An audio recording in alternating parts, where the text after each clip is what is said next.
Vous allez bien? C'est ce que j'ai. C'est pas écrit Run DMC. Run DMC, c'est derrière.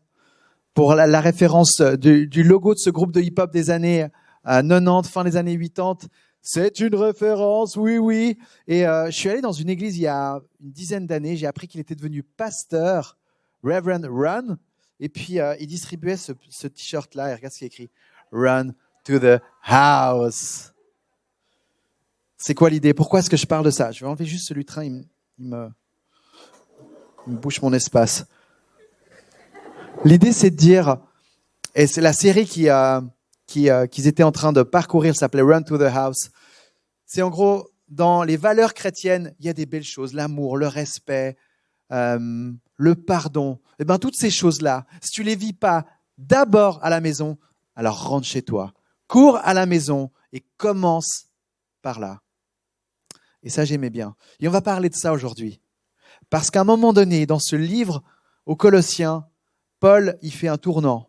Il dit, OK, vous avez entendu parler du Jésus, là, on s'est émerveillé un moment, mais maintenant, ces transformations dans vos vies, elles doivent venir rejoindre le plus profond de votre intimité, à savoir le foyer, la réalité de la famille. Donc, on va parler de famille aujourd'hui. On va parler que tu sois parent, que tu sois en couple, ou alors que tu sois encore chez tes parents. On va parler un petit peu de ça et comment est-ce que Paul il nous défie là-dedans. Vous êtes prêts? Alors ça commence avec cette citation d'un théologien que je voulais vous lire et qui finalement transmet ce que je suis en train de te dire là. C'est dans les relations les plus proches et les plus familiales de ton quotidien que la réalité de ta profession de foi, de ce que tu crois en fait, elle est appelée à se manifester avant tout. Sinon, le reste c'est du vent. Si c'est pour aller en dehors, devant tes amis, dire ce que tu fais, si tu ne le vis pas, avant tout, chez toi, dans le lieu secret. Ça rime à quoi? Et c'est vrai, notre foi, elle est appelée à être authentique. D'ailleurs, le cadre de la famille, dans notre société comme on le voit aujourd'hui, on le perçoit beaucoup comme c'est la sphère du privé. On n'en parle pas, on ne se juge pas, on ne regarde pas ce qui se passe chez les uns et les autres. Et en fait, je crois que l'Église, elle nous encourage à ouvrir nos familles, que la lumière puisse passer, qu'il y ait de la transparence, qu'on raconte ce qu'on est en train de vivre, que ce soit difficile ou que ce soit d'inspirant, qu'il y ait de la place même pour en parler. Et ça, c'est mon cœur qui vibre pour la question de la famille. Et j'en parle aussi à cette célébration-là. Pourquoi? Parce qu'avant, on avait plutôt les familles dans la célébration d'avant. Mais en fait, je suis convaincu qu'une église solide, en bonne santé, elle repose sur des fondements de famille, de couple qui sont solides. C'est fondamental. Alors, c'est par là qu'on va aller, ensemble. Donc, cette famille a tendance, par la société, à être vue comme un cercle privé. C'est là que je voulais en venir. Et l'Église, elle l'ouvre. Et je crois que nos rôles, que ce soit nos rôles de parents, que ce soit nos rôles de mari, de femme, que ce soit nos rôles de fils ou de fille, ils se construisent, ils s'affinent au travers d'un cadre et d'un fonctionnement où il y a de la place pour pouvoir laisser la lumière de Dieu passer, où on peut parler des choses, où on n'est pas là chacun avec nos secrets et on reste dans son coin. Je crois aussi que l'autorité de parents, l'autorité finalement qu'on a envers nos enfants, elle se construit sur le principe qu'on va voir ensemble, qui est dans l'Évangile, qui est celui de se donner, d'être là pour servir et non pour écraser. Et cette autorité-là, elle se construit dans la réalité du quotidien, de tous les jours, de la façon dont tu décides à la maison qui c'est qui fait la vaisselle. C'est là que les premiers enjeux, les premiers moments d'électricité dans l'air, ils se jouent. Et comment est-ce que ces choses-là sont réagies? C'est hyper intéressant. Vous allez voir que j'ai les yeux qui brillent quand je parle de tout ça parce que ce sujet me tient à cœur, me passionne et je pourrais nous tenir là jusqu'à 3 heures cet après-midi si j'en avais envie, si vous en aviez envie. Mais voilà, le timer est là. Je vais tenter de faire le mieux possible. Je vous parlais du contexte de Colossiens. Voilà, j'ai déjà un petit peu dit 2-3 choses liées à ça. C'est vrai que Paul, dans la première partie, il vient encourager les Colossiens à rester ancrés en Jésus. Il est la plénitude de Dieu. Il est venu se révéler. Quel cadeau énorme. Et maintenant, cette résurrection de Jésus, elle est amenée à raviver tous les domaines de nos vies. C'est comme ça qu'il entre dans le domaine des relations au chapitre 3. On va un petit peu à l'envers, on va y revenir tout à l'heure dans ces prochaines semaines, la première partie du chapitre 3. Et moi aujourd'hui j'attaque à partir du verset 18, où là, Paul choisit d'entrer dans cette sphère du privé et de toucher la question de la famille. On va parler aussi du contexte dans la famille romaine de l'époque, comment est-ce que ça se passait. Mais avant tout, je vous lis ce passage. Chapitre 3, verset 18, ça commence là et ça finit au verset 1 du chapitre 4. J'aime bien toujours dire, vous êtes prêts ? Vous l'attendiez, hein ? Femmes, soumettez-vous à votre mari comme il convient dans le Seigneur. Ça aussi, vous l'attendiez. On va en reparler, calmez-vous. Marie, aimez votre femme et ne vous aigrissez pas contre elle. Enfants, obéissez avant tout à vos parents, car cela est agréable au Seigneur. Père, n'exaspérez pas vos enfants, de peur qu'ils ne se découragent. Esclaves, obéissez en tout à vos maîtres terrestres, et pas seulement sous leurs yeux, comme le feraient des êtres désireux de plaire aux hommes, mais avec sincérité de cœur dans la crainte de Dieu. Tout ce que vous faites, faites-le de tout votre cœur, comme pour le Seigneur et non pour les hommes, sachant que vous recevrez du Seigneur un héritage pour récompense. En effet, le Seigneur que vous servez, c'est Christ. Mais celui qui agit injustement recevra le salaire de son injustice. Et il n'y aura pas de favoritisme. Maîtres, accordez à vos esclaves ce qui est juste et équitable, sachant que vous aussi, vous avez un maître dans le ciel.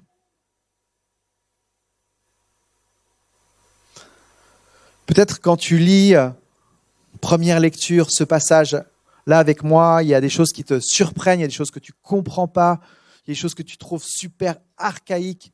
Et en même temps, ce que j'aimerais te dire, c'est que Paul, là, en tenant compte de la réalité de l'époque, il est déjà en train d'amener des révolutions. Et je vais t'expliquer un petit peu comment est-ce qu'on peut le voir de cette manière. Il est en train de redéfinir les rôles, parce que la famille de l'époque, c'était une unité sociale très hiérarchique. Le père, qu'on appelait le pater familias, il avait tous les pouvoirs, jusqu'à avoir le pouvoir de mort sur sa femme, sur ses enfants et sur ses esclaves, tel que régi dans le code de la famille de l'époque. Donc ça, c'était un petit peu le contexte. Et c'est vrai que la famille, elle s'élargissait, la famille type s'élargissait aussi avec la réalité que dans ce cadre-là, il y avait des esclaves qui vivaient avec les enfants, avec les parents. Et en fait, cette structure-là, Paul vient un petit peu la bousculer. Et il vient dire, OK, il y a des rôles, il y a des pères qui ont un pouvoir énorme et qui peuvent absolument écraser tout sur leur passage dans leur réalité du terrain. Et bien moi, je vais venir parler là. Et il vient avec des phrases dont je vais te donner quelques exemples. On vient de les lire ensemble. Le mari doit aimer sa femme. Non, ça c'est la deuxième. Ça commence avec la femme qui doit se soumettre à son mari. Et ce que j'aimerais dire par là, c'est que pour l'époque, l'auditeur qui lit ça, c'est attendu. Ah oui, la femme, elle doit se soumettre à son mari, mais c'est clair et net. C'est pas du tout surprenant. Ce qui est d'autant plus surprenant, c'est la phrase qui suit, où Paul s'adresse au mari et il lui dit, toi, tu as aussi quelque chose à faire, mon gars. Tu dois aimer ta femme. Et le mari, dans le contexte de l'époque, c'est, attends, quoi ? Quoi, tu es en train de me dire que j'ai quelque chose à faire, moi ? Non, mais tu rigoles. Et là, on se retrouve avec la partie surprenante que Paul vient amener. Deuxième élément et sphère de ce cadre de la famille, les enfants. Les enfants doivent obéir à leurs parents. Ben, je veux, ouais. Et ça, c'est normal, ça, c'est attendu. Et tout d'un coup, il vient parler au père. Et il leur dit quoi ? N'exaspérez pas non plus vos enfants. Et là, de nouveau, ça, c'est surprenant. Ça, c'est choquant pour le contexte de l'époque. Et ensuite, il s'adresse aux esclaves. Les esclaves, il leur demande d'obéir à leur maître. Nouveau, même schéma, c'est attendu. C'est ce qu'on s'attendait à lire de la réalité qu'on vivait à l'époque. Mais il vient aussi parler au maître. Et il vient dire quoi au maître? Il vient leur dire, traitez vos esclaves avec justice et avec équitabilité. Voilà comment ça doit être fait. Parce que vous aussi, vous avez quelqu'un dans le ciel qui est votre maître. Donc, si je résume un petit peu ce que je suis en train de dire, c'est que Paul, il est en train, d'une certaine manière, de bouleverser le rôle et de venir bousculer celui qui a l'autorité à l'époque. Pourquoi? Pourquoi il fait ça? Parce qu'il vient amener un nouvel exemple, une nouvelle référence. C'est la façon dont Jésus, lui, est venu modeler et montrer qu'est-ce que c'est l'autorité et sur quoi elle est fondée et comment est-ce qu'elle est représentée. Il vient nous tourner les regards vers Jésus pour dire, il est là l'exemple. Il est lui la référence. Et quelle est sa façon, lui, de régner? C'est par le don de soi. C'est en servant. C'est en se posant la question, comment est-ce que je peux élever les autres autour de moi? Et là, je fais un parallèle avec un passage dans Éphésiens 5 où Paul vient dire un petit peu les mêmes choses. Il va un petit peu plus loin, et là, il compare le rôle du père qui doit aimer sa femme comme étant le modèle, ou on va dire la représentation de la façon dont Jésus, lui, a aimé son Église. Et comment est-ce que Jésus a aimé son Église? En sacrifiant sa vie pour elle, en l'élevant, en la servant, en l'accompagnant, en la bénissant, en la chérissant. Paul, il nous donne une nouvelle référence sur la façon de voir et de définir nos rôles et comment construire notre autorité. Et en ce sens-là, sans venir bousculer tout le système de l'époque, mais on va dire d'une façon transversale, il vient amener l'évangile et il dit voilà comment est-ce que ça peut venir toucher les zones les plus intimes de nos rapports humains, jusque même dans la réalité familiale. C'est clair qu'il ne peut pas révolutionner le système de l'esclavage comme ça, à coup d'une lettre à l'époque. Mais il peut venir dire, attendez, regardez comment vous vous voyez dans la société les uns les autres. Eh bien, regardez comment dans l'Église on se voit. Et quelques versets plus tôt, qu'est-ce qu'il dit? Il n'y a plus de différence entre maître et esclave. Il n'y a plus de différence entre femme et homme. Il n'y a plus de différence entre riche ou pauvre. Il est en train de tous nous mettre au même niveau pour qu'on puisse s'appeler des frères et des sœurs. Et c'est en ce sens-là que je dis que c'est une révolution, parce qu'il pousse les Colossiens à regarder les relations, les fondements de leur autorité d'une façon complètement nouvelle. Le principe qu'on pourrait résumer derrière tout ça, c'est plus tu as d'autorité, plus tu es appelé à servir. Et mon cœur, c'est que ce soit dans nos réalités familiales, mais que ce soit dans nos réalités professionnelles, ce soit ça qu'on puisse voir, ce soit ça qu'on puisse vivre et qu'on puisse modeler. Moi, ça me fait penser au petit Simba dans Le Roi Lion. Vous vous rappelez? Quand son père lui dit qu'il est appelé à être roi, qu'est-ce qu'il dit? Être roi! Il y a encore un long chemin à faire, votre Altesse, je vous le dis. Yeah, je vais être roi, j'aurai tous les pouvoirs. Et son père, Mufasa, lui dit une leçon qui est très vraie. Il lui dit, attends, régner, être roi, c'est pas tous les privilèges. Et je vais te lire exactement ce qu'il lui dit. Tintintin.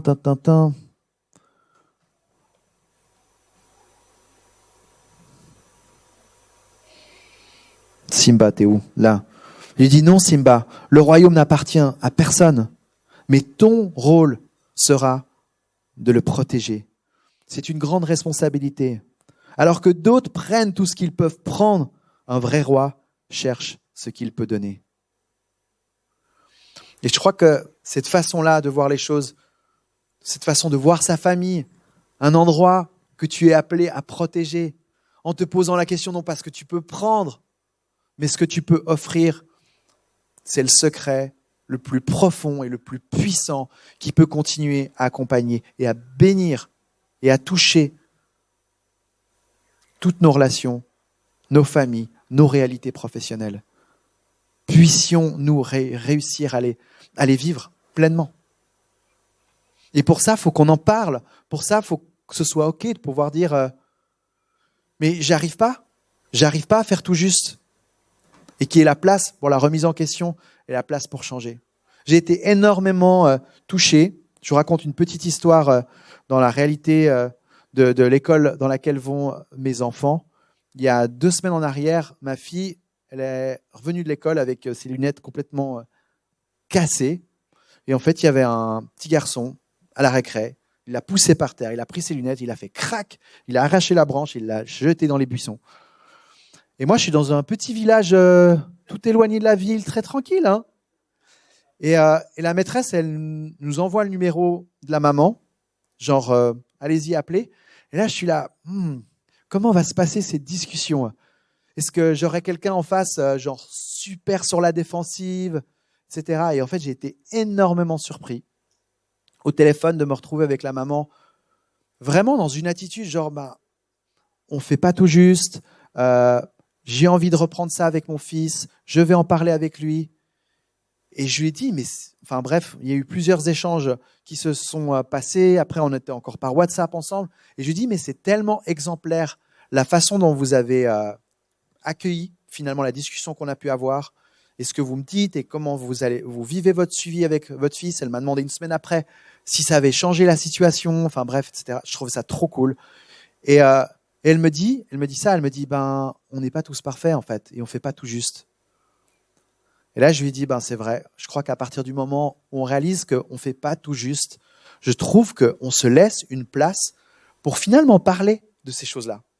Parce qu'on n'est plus en train de protéger notre petit domaine ou de le mettre à l'abri pour que personne n'ait quoi que ce soit à nous dire ou à nous reprocher. Si on ne fait pas tout juste, on réalise qu'on peut en parler. Et la lumière, là, elle peut venir et on commence à avoir des discussions sur des choses qui sont finalement tellement importantes. Ça commence là, dans le préau d'une école, littéralement. Donc, Paul, il est en train de dire, la référence, celui à qui vous devez regarder, c'est le Seigneur Jésus. Et là, il dit, le Seigneur, le Seigneur, le Seigneur, le Seigneur, le Seigneur. Combien je l'ai dit 5 fois. Dans ces quelques versets, il utilise 5 fois le mot Seigneur. Juste pour nous rappeler, quel que soit là où tu es, que tu sois le roi de la savane même, il y a un Seigneur au-dessus de toi. C'est le Seigneur des Seigneurs. C'est lui le boss, c'est lui le maître. Et lui, c'est le moins oppressif des chefs. C'est celui qui se baisse et qui vient nettoyer tes pieds. C'est celui qui te demande ce qu'il peut faire pour toi. Il n'est pas en train de protéger son territoire et son autorité. Son autorité se construit sur son don de soi.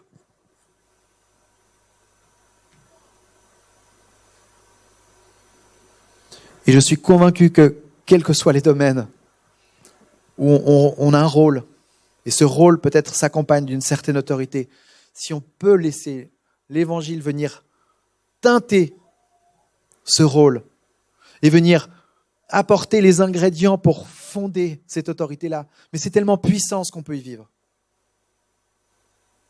Et alors on ne sera plus en train de se protéger et de se sentir menacé, mais on peut réellement construire et nourrir et élever les autres. J'ai envie de parler d'un film, je ne sais plus si c'était à ce moment-là ou pas, mais qui m'a énormément marqué. Il a déjà 1 ou 2 ans, je l'ai vu ce début d'année. Les Misérables, affiche derrière moi à l'écran, je ne sais pas s'il y en a certains qui l'ont vu. C'est la réalité des banlieues parisiennes avec le système hyper répressif de la police qui, dans certains quartiers, ne sait juste pas comment aller mettre les pieds et essayer d'amener un certain semblant d'ordre. Et puis, Lady Lee, là, je ne sais plus comment on prononce, il essaye de simplement mettre des mots sur la réalité que quand tu commences à croire que c'est en écrasant que tu vas te faire respecter, Et ben voilà ce que ça donne. Et là, tu peux aller voir le film pour voir la réalité de ce que ça donne. Et je trouve que c'est une belle image sur la question de sur quoi est-ce qu'on fonde notre autorité. Et en tant que policier, je tourne vers toi, Lucas, parce que je sais que tu es dans ce monde-là, mais c'est vraiment une question hyper riche et intéressante. Et à un moment donné, dans le film, il y a un des policiers qui dit « Mais attends, mais si on les écrase pas, ces petites merdes, ils nous respectent pas. » Et si c'est comme ça que tu entres et que tu commences à fonctionner, eh ben la réalité, c'est que ça ne construit rien. Parce que de toute façon, les gars, ils ne te respectent pas en face. Et on peut étendre ça à, je sais pas, des enseignants, et on peut étendre ça aussi au cadre de la famille. On peut étendre ça à la question du couple. On a besoin de laisser l'évangile venir nous rejoindre. Et je vais parler de ces secteurs maintenant. Là, que Paul, finalement, scinde en 3 niveaux, le mari et la femme, les parents et les enfants, et puis les maîtres et les esclaves. Et je vais donner 2-3 éléments très concrets qui sont des perles, des principes, des conseils que j'ai envie de donner, mais qui nous ramènent aussi à la réalité du terrain aujourd'hui et de dire, mais comment est-ce qu'on peut vivre ça concrètement? Alors peut-être que certains d'entre vous, vous n'êtes pas en couple, ça vous parle peut-être moins, mais peu importe, moi je suis convaincu que plus tôt on entend parler de ces choses-là, plus tôt ça vient, j'ai toujours le mot en anglais, shaper, ça vient aiguiser, construire notre regard sur les relations et sur la famille. Alors, je vais parler du couple maintenant, vous êtes prêts? Un premier secret, je vais le dire en anglais, je vais le traduire ensuite, mais je trouve qu'il claque bien en anglais, c'est « Weed your own garden and water the one of the other ». C'est-à-dire, désherbe ton propre jardin et arrose celui de l'autre. Et moi, ça me fait très, très, très penser à votre mariage, Sven et Alice, où Sven, ton grand-père, avec sa femme, est venu devant tout le monde à la soirée. Et il a dit, avec ses, je pense, 50 ans de mariage, il a dit, s'il y a un secret dans le couple, c'est n'essaie pas de changer l'autre. Mais sois, toi d'abord, un agent de changement. Et c'est tellement vrai et tellement simple. Et cette réalité-là, mais si elle peut venir nous rejoindre dans la réalité de couple, alors on va arrêter d'écraser l'autre. On va arrêter de commencer à compter les coches de tout ce que nous, on a fait et de ce que l'autre, il n'a pas fait. Et on va se sentir un peu moins menacé et donc un peu plus plein de compassion et de grâce pour l'autre et d'ouverture et de bienveillance. Et ça dilue tout de suite l'atmosphère dans le couple. Vous ne trouvez pas, pour ceux qui le vivent? Je vous raconte un exemple, on va dire, très frais de la fin d'année dernière avec ma femme, où je commençais vraiment à être aigri en voyant cette maison dans laquelle on s'est installé depuis quelques mois et tout ce que moi j'ai fait et tout ce que j'ai fait comme effort pour nous installer et tout ce qu'elle n'a pas fait et que je trouve qu'elle aurait dû faire. Et en fait, voilà, il y a une sorte d'amertume qui a commencé à s'installer et ça se ressortait tout de suite dans les relations du quotidien.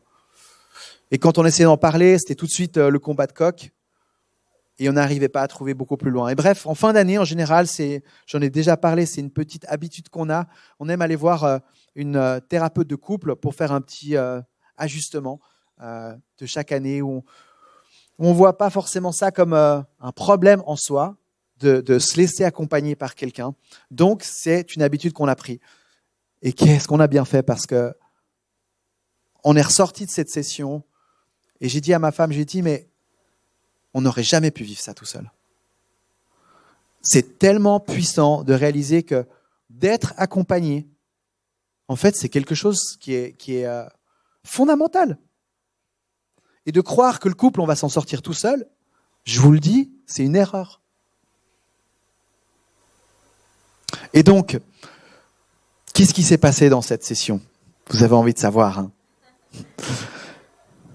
En fait, on est arrivé, moi je n'avais pas forcément prévu d'arriver sur ce sujet, mais on est arrivé sur ce sujet et dans cet accompagnement, parce qu'on était réellement accompagnés, c'est-à-dire qu'on fait un chemin ensemble dans la discussion et ce n'est pas toi ou l'autre qui dirige la discussion, on est accompagné. Donc là, j'ai pu entendre en fait finalement ce que ma femme elle vit. J'ai pu entendre des choses que je savais mais que j'entendais pas. C'est-à-dire qu'il ne descendait pas dans mon cœur. Et c'est hyper fort parce qu'à un moment donné, j'ai pu m'arrêter et j'ai pu vraiment être plein d'empathie pour ce qu'elle vit, pour ce qu'elle traverse comme période. Et j'ai pu dire, j'ai envie de prendre soin de toi. Et ça a changé mon regard, ça a ouvert quelque chose de plus, beaucoup plus de... quelque chose de plus doux, de plus mou, plutôt que le côté dur qui se protège et puis qui essaye de compter les coches.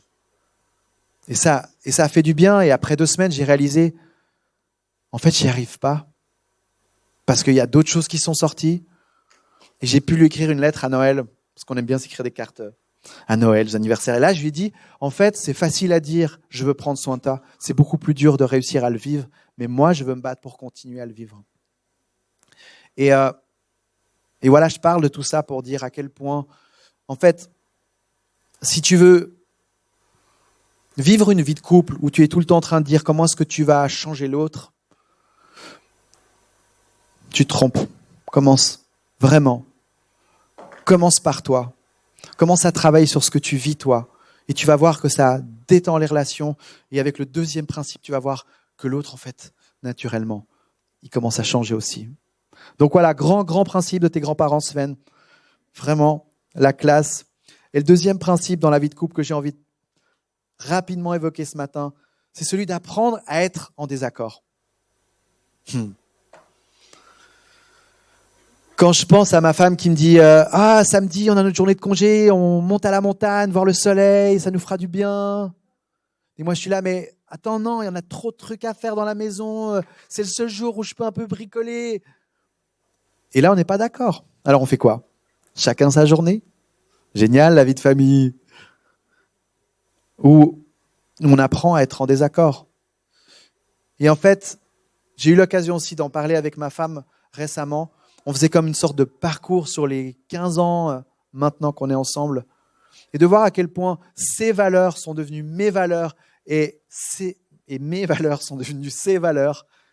Et que s'il y a cette ouverture-là pour apprendre à être en désaccord, en fait, ce que tu fais comme chemin, c'est que tu apprends à vivre de façon harmonieuse avec l'autre et à ne pas t'arrêter sur ce que toi tu veux, mais sur ce qu'on veut ensemble. Et c'est monstre puissant. Et en fait, ce que je réalise là-dedans, c'est que tu changes. C'est-à-dire que moi, je suis quelqu'un qui commence à réaliser aussi que le soleil, le côté outdoor me ressource et j'en ai besoin. Et ok, allons-y. La balade familiale, ça ne me fait pas rêver, mais allons la chercher et allons voir ce qu'il y a à vivre là-dedans. Et je change. Et elle change sur d'autres points. Et on change. Et du coup, ça bouge, tu vois. Voilà, très, très puissant comme principe. Et le dernier, positive attitude. Nouveau. C'est très simple. Mais est-ce qu'on peut, s'il vous plaît, dans nos couples, cultiver l'esprit positif? Est-ce qu'on peut, dans notre réalité du travail, s'il vous plaît, cultiver la réalité de la positive attitude? Est-ce qu'on peut, s'il vous plaît, dans cette église, cultiver cette bonne habitude d'être positif les uns envers les autres? C'est tellement puissant, c'est tellement la base, c'est tellement le chemin qui nous pousse à vouloir changer. Et j'ai grandi dans un contexte très exigeant, à mettre le doigt sur ce qui n'est pas bien fait, et j'ai ramené ces habitudes-là, et je me permets de le dire, souvent chiant. Et la semaine dernière, on a eu une bonne leçon avec les grands-parents de Steph, parce qu'on allait skier avec eux, ils skient encore. Et lui, le grand-père, il est génial, mais toute sa vie, le gars, il s'arrête sur le moindre petit détail et il va te faire une remarque. Il est venu voir chez nous les escaliers. Ah, les escaliers sont mal faits. Ils n'ont pas les bons rapports, le bon ratio. Il voit tout. Il arrête son regard sur le moindre détail. Et sa grand-mère, c'est tout l'inverse. Fleur bleue. La bave du crapaud ne m'atteint pas. Et elle est géniale. Elle a vraiment un côté super vivante, toujours positive.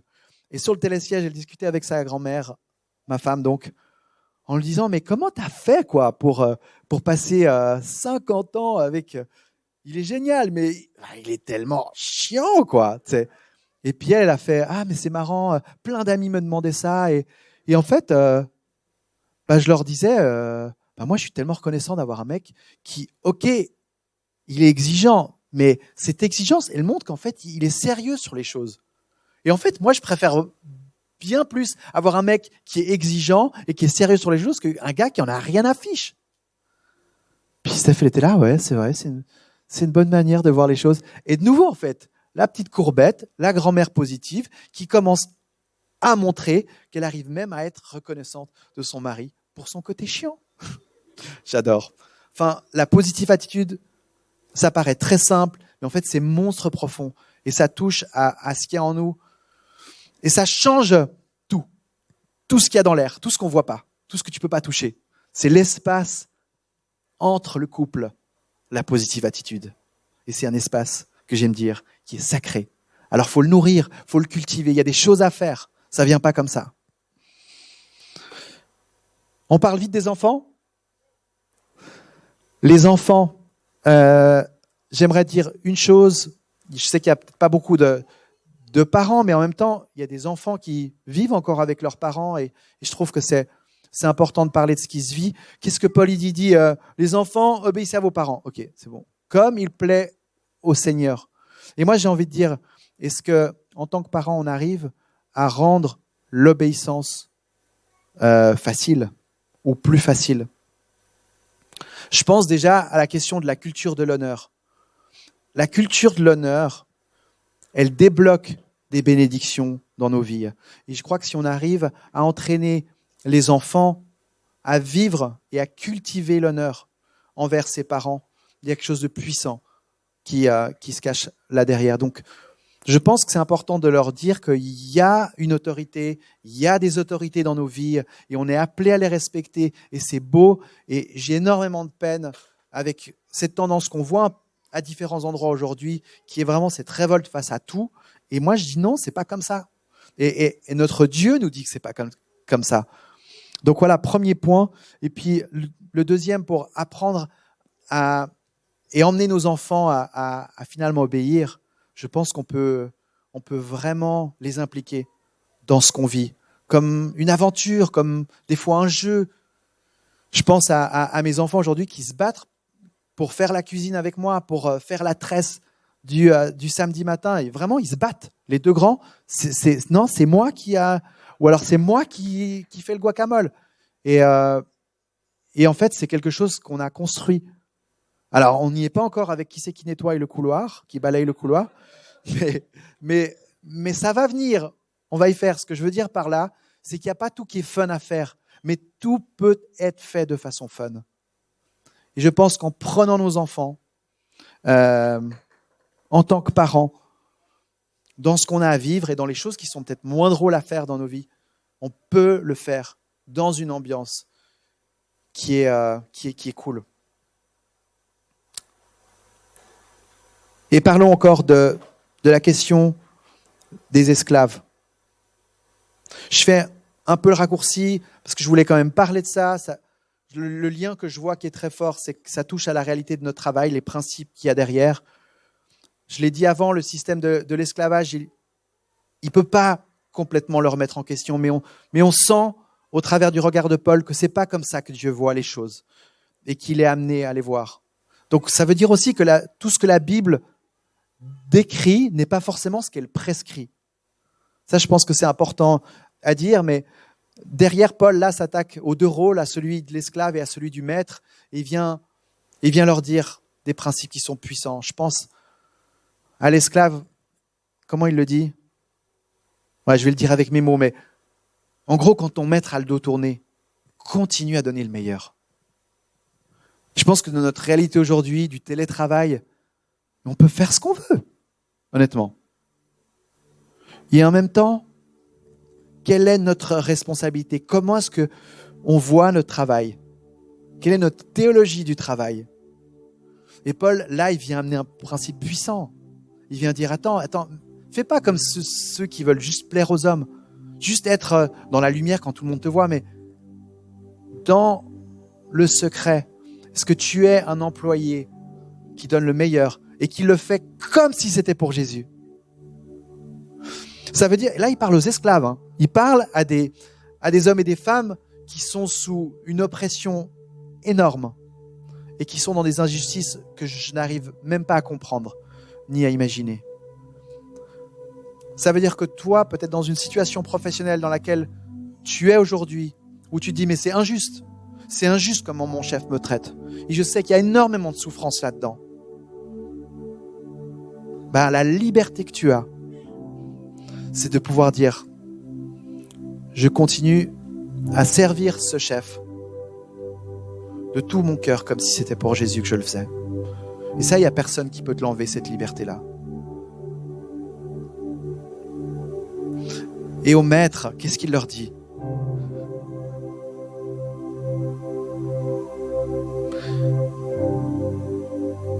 Il leur dit de respecter ses esclaves.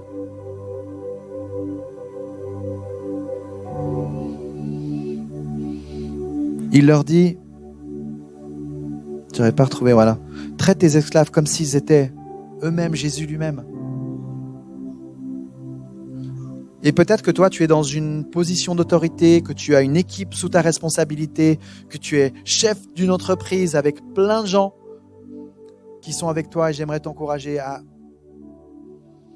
être cet homme, à être cette femme qui se positionne sans être menacé, sans devoir absolument construire ton autorité et l'asseoir, mais en te souvenant de qui est le maître de toutes choses là-haut et comment il a fait, et te mettre à disposition pour élever. Et personnellement, je choisis que ma vie, elle continue à être définie, que là où j'ai de l'autorité, là où j'ai un rôle, je veux être quelqu'un qui me met en dessous et qui élève. C'est un choix qu'on peut faire, qui n'est pas forcément facile tout le temps à vivre. Ça ne veut pas dire qu'on fait tout le temps juste. Mais je crois que c'est déjà de se positionner comme ça, c'est tellement puissant.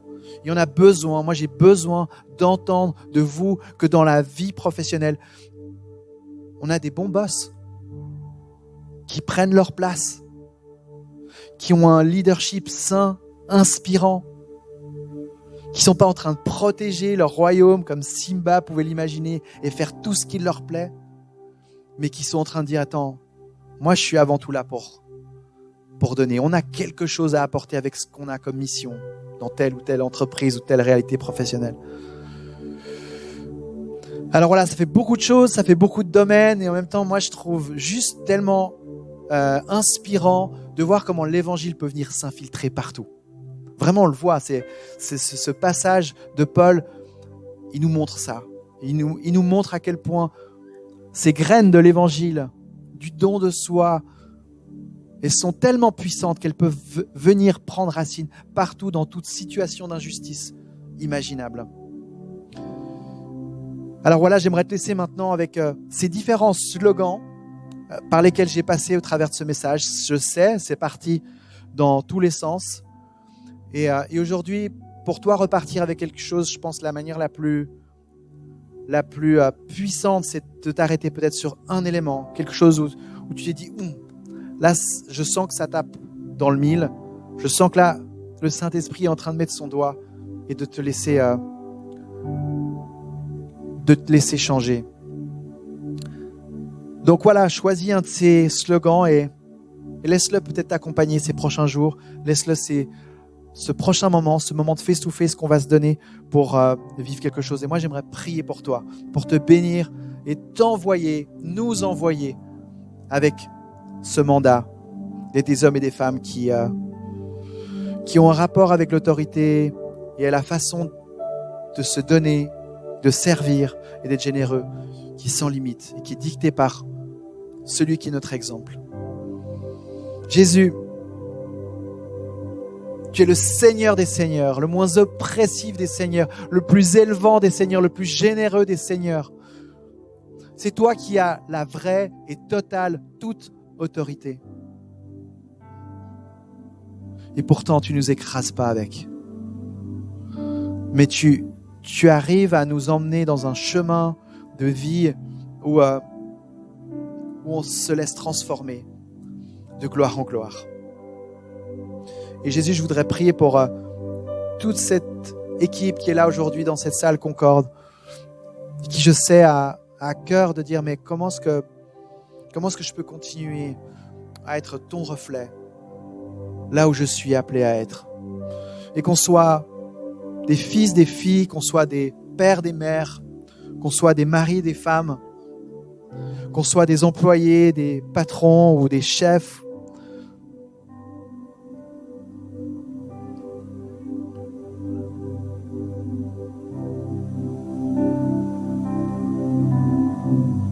Qu'on se laisse dicter par le don de soi.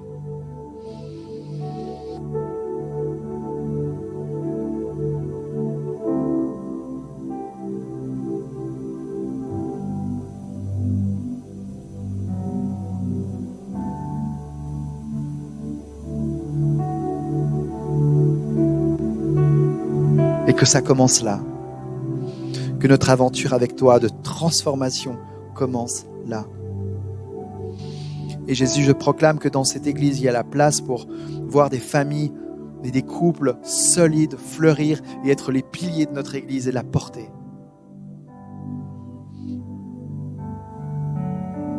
Jésus, il est bon de dire encore en 2022 que la famille, c'est puissant, que le couple, c'est pour la vie, que les enfants, ils peuvent finalement vraiment s'épanouir dans des familles unies et pleines d'amour.